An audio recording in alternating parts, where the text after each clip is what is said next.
پیغمبر یہ کہاں دیکھتے ہو سامنے کی طاقت بہت بڑی ہے، اس کی ملٹری ہے، وہ سپر پاور ہے، ہم کیسا ٹکرائیں گے ان سے، ہمارا کیا حال ہوگا؟ وہ کہاں ہے اللہ کے پاس؟ نہیں، حکم ملا لڑو، اور ان کی طاقت ہے، وہ آپ کو کیا کرنا ہے؟ آپ کو جو حکم مل رہا ہے آپ کو اتباع کرنا ہے۔ ان کی بہت بڑی ملٹری ہے، ان کی طاقت ہے، وہ سپر پاور ہے، اور ان کے پاس ایسا ہے اور فلاں اسلحہ ہے، ہمارے پاس نہیں ہے، یہ نہیں سوچنا ہے نا، یہ سوچنا ہی نہیں۔ حضرت ابو عبیدہ ابن الجراح نے حضرت عمر کو لکھا، وہ کسریٰ سے جب مدھیڑ ہوئی تو حضرت ابو عبیدہ ابن الجراح نے لکھ بھیجا حضرت عمر کو کہ اس کی فوج بہت باضابطہ 5 لاکھ کی فوج منظم ہے، 5 لاکھ ہاتھی اور اونٹ، کیونکہ وہ برسوں سے ہزاروں سالوں سے وہ حکومت چلی آ رہی تھی، تو بالکل ویل فرنشڈ اور اسٹرانگ طاقتور جو ہے حکومت تھی، وہ ایک طاقتور حکومت سے ٹکرانا تھا وہ۔ تو انہوں نے حضرت ابو عبیدہ نے حضرت عمر کو لکھا کہ یہ بہت بڑی طاقت ہے ان کی، اور ہم لوگ 30,000 ہیں، ہم لوگ 30,000 ہیں، اس کی منظم فوج 5 لاکھ۔ حضرت عمر نے کیا لکھا؟ حضرت عمر رضی اللہ تعالیٰ عنہ نے لکھا اعزنا اللہ بالاسلام۔ ابو عبیدہ یہ کیا بول رہے تم؟ ہماری طاقت اللہ سے ہے، ہماری طاقت ہاتھیوں سے، تعداد سے، لشکر سے نہیں ہے۔ اعزنا اللہ بالاسلام، اللہ نے ہم کو اسلام سے عزت دی ہے، اللہ کا نام لو اور شروع کرو۔ دیکھیے اب آپ بعد میں پھر حضرت حارثہ، حضرت مثنى بن حارثہ کو بھیجا کہ ابو عبیدہ کے لشکر میں جا کے شامل ہو جاؤ، تو بھی وہ کتنے،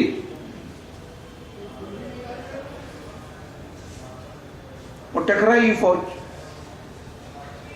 ٹکرانے کے نتیجے میں وہ پاش ہو گئے سب۔ قیصر کی، کسریٰ کی جو حکومت گئی ایرانیوں کی حضرت عمر کے زمانے میں، ختم خاتمہ ہو گیا اسی تھوڑی سی فوج سے۔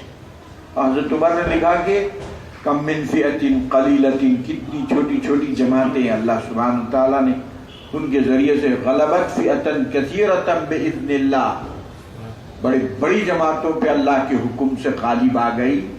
اللہ کا نام لو اور شروع کرو۔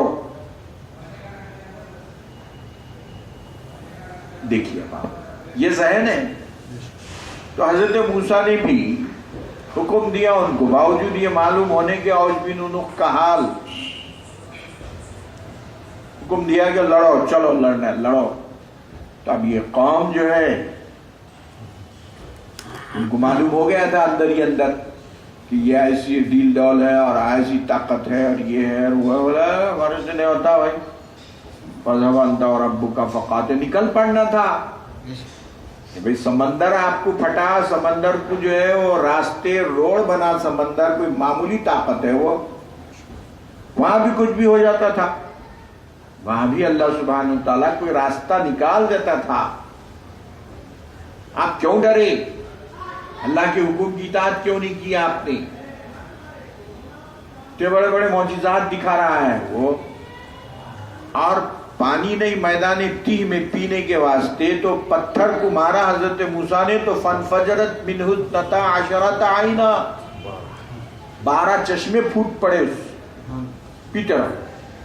پھر اب اتنے بڑے بڑے معجزات دیکھ رہے ہیں آپ، تو پھر اب آپ جب حضرت موسیٰ نے حکم دیا تو خاموش جانا نا، خداوندی طاقت کو پیچھے موجود ہوتے ہوئے یہ سب دیکھ رہے ہیں، پھر بھی نافرمانی،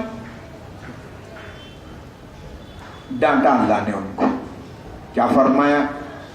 وَلَقَدْ أَخَذَ اللَّهُ مِيثَاقَ بَنِي إِسْرَائِيلَ، اور وہ وقت یاد رکھنے کے قابل ہے جبکہ اللہ سبحانہ تعالیٰ نے بنی اسرائیل کے سے میثاق لیا.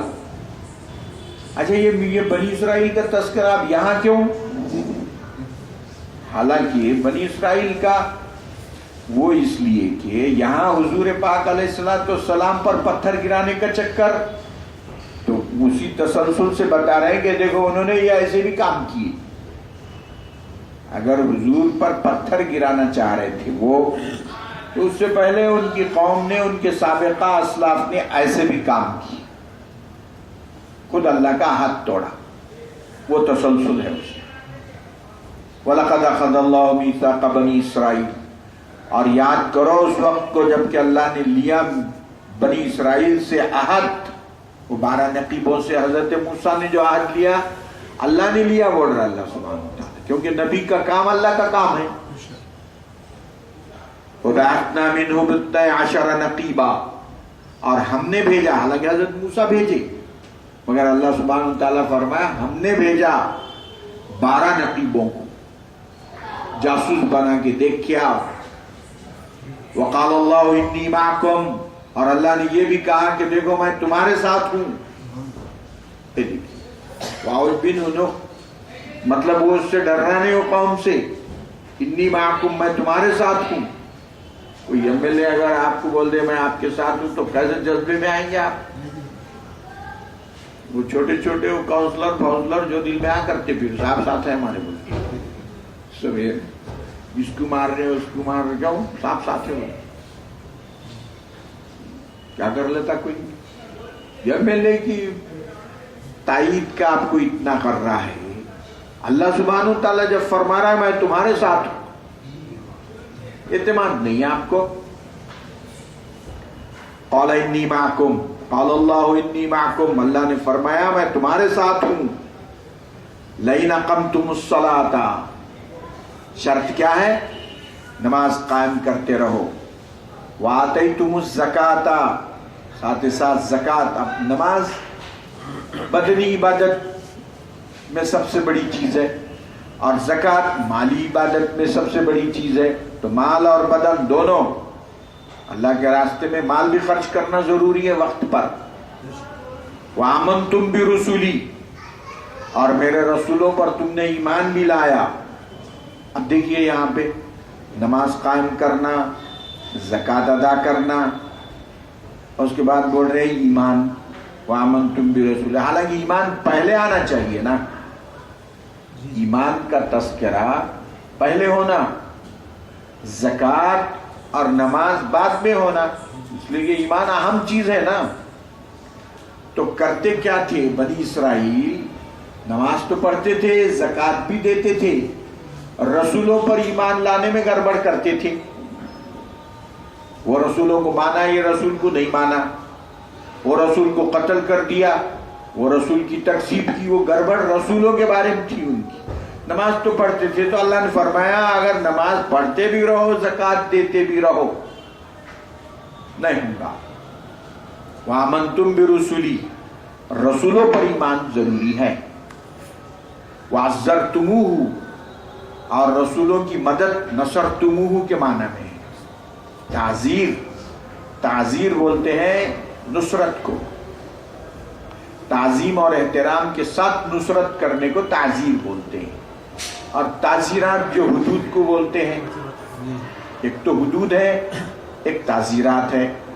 حدود یہ ہے کہ قتل کیا قتل کر دو، چوری کرا ہاتھ کاٹو، زنا کیا پتھر مارو، شراب پیا کوڑے لگاؤ، یہ حدود ہے. یہ یعنی جو گناہ کی سزا اللہ کی جانب سے مقرر ہیں، حدود کہلاتے ہیں.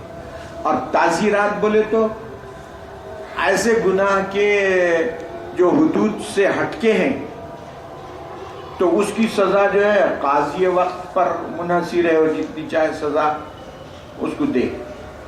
سمجھے؟ مثلا اگر کسی نے کسی کو گالی دے دی تو قاضی کو اختیار ہے کہ اس کو جو ہے 2 کوڑے مارے، 10 کوڑے مارے. تو اس کے گناہ کو دیکھ کے اپنی جانب سے وہ اس کو تعزیرات بولتے ہیں. تو تعزیرات بھی ایک قسم کی کمی ہو گئی، نصرت کے معنوں میں آ گیا. تو یہاں معنوں میں ہے وعزرتموہ، اور تم نصرت کرو ان کی، رسولوں کی. وَآمَنْتُمْ بِرُسُلِي وَعَزَّرْتُمْ وَأَقْرَضْتُمُ اللَّهَ قَرْضًا حَسَنًا، اور اللہ کو قرض حسنہ دو. قرض حسنہ کا مطلب زکوٰۃ دینے کے علاوہ دوسرے صدقات نافلہ قرض حسنہ ہے. لَأُكَفِّرَنَّ عَنْكُمْ سَيِّئَاتِكُمْ، تو میں تمہاری برائیوں کو مٹا دوں گا. وَلَأُدْخِلَنَّكُمْ جَنَّاتٍ تَجْرِي، تو میں تم کو پھر جنات میں، باغات میں داخل کروں گا. من تحتها الأنهار فمن كفر بعد ذلك منكم فقد ضل سواء السبيل، اور جو اس کے باوجود انکار کرے تو پھر صحیح راستے سے وہ ہٹا ہوا ہے. اللہ سبحانہ وتعالی نے بنی اسرائیل کی ان غلطیوں کو گنا کے فرمایا کہ انہوں نے جو رسول پاک علیہ السلام کو شہید کرنے اور نقصان پہنچانے کی جو سازش کی تھی، یہ کوئی پہلی اور آخری چیز نہیں ہے، بلکہ سابق میں بھی ان کی قوم نے، نسل نے ایسی حرکتیں کی. صلی اللہ تعالی علی خیر خلقہ محمد وعلی آلہ